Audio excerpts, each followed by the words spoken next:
Good morning, this is Dr. Reverend William J. Plank. What's it mean when they say, once saved, always saved? People are misinterpreting what this means. A lot of times that's because they didn't go to Bible college. They didn't study from their church. They fumble around trying to figure out how to understand the Bible. I graduated from Liberty U in 2000. I went to Moody Bible Institute for 4 years and did the Old Testament and New Testament survey. Graduated from those training studies. I currently go to Armstrong's Bible College and King James Bible College. I have a doctorate in divinity and an associate's of biblical studies from Liberty U. And I am still a student, and I'm still working on building my doctorates. I'm in the master's program at King James and a 3-year Bible diploma program at Armstrong's. What does it mean to be once saved, always saved? People, this is what it really means. Once saved, always saved doesn't mean you get into heaven. It means you were given immortality. See, when you're first born, you're born immortal. You're born a human with a spirit and soul, but you only have 120 years to exist. If you die without accepting Jesus Christ offered to make you an immortal, you won't exist anymore. You don't exist. You die like an animal.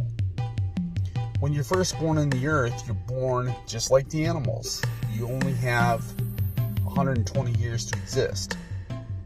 That's why it's so important that we try to get you to accept Jesus Christ. Baptism, transfusion, quantum leap, from mortal to immortal. 2 Corinthians 5:17, John 3:16, John 14:6. That's all it means. Once saved, always saved doesn't mean you get into heaven no matter what you do. It means you're given the gift of immortality. Now, your behavior will decide at judgment whether you go into heaven or go into hell's prison. The prison system was not designed for Christians. It wasn't designed for those who follow Jesus.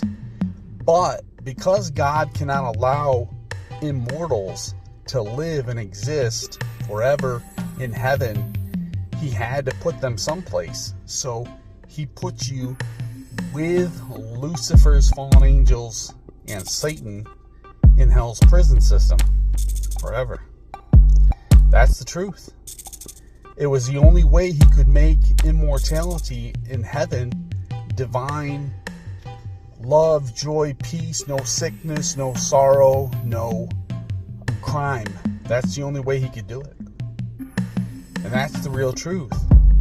Once you become a Christian, you're given immortality.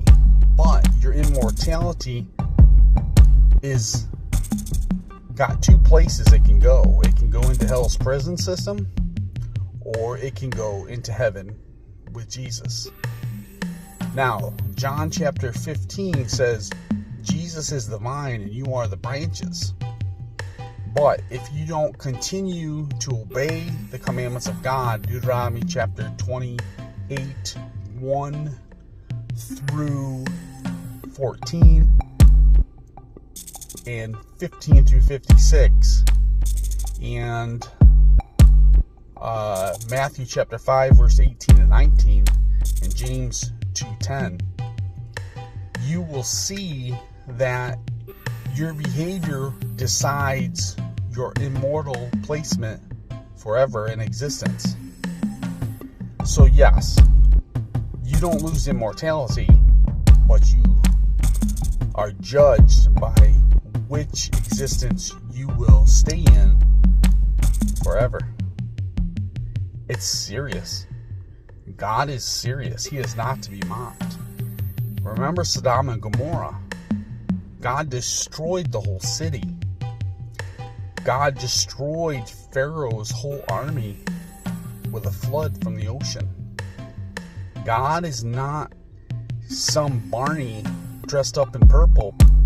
I love you, you love me, we're a happy family. God is a very serious God. That's why you have to behave once you receive baptism and laying on of hands and are translated. Look up the word translated. You're taken from one species of mortality human into immortality Christian.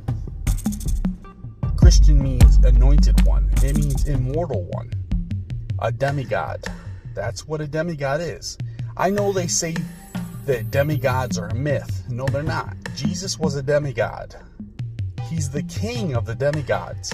It's Elohim. It means mighty ones. They're part mortal, part immortal. Jesus took on immortality and mortal to immortal. He decided to stay in the flesh, and he will be in the flesh of immortality, a demigod status, when he returns in the second coming. He won't be a spirit. Right now he's in heaven with his Father as a spiritual being, but when he comes to earth, he will be immortal, mortal. That's what demigod means. So listen, people. When you see all these people saying once saved, always saved, you can't lose your salvation, they're not understanding what it means. It means you won't lose immortality. And that is true. You won't. But you won't get into heaven if you don't behave the commandments of God and follow Him. Once you become a Christian, you are given immortality. Now you're judged by the government of God, which is governed by the Bible. The Bible is heaven's constitution. It's a covenant. We are ruled by the constitution of the Bible, and humans are ruled by the Constitution of the United States of America, which is Romans 13:1. We have to set an example and obey the law of the land as immortal sons and daughters of Jesus species.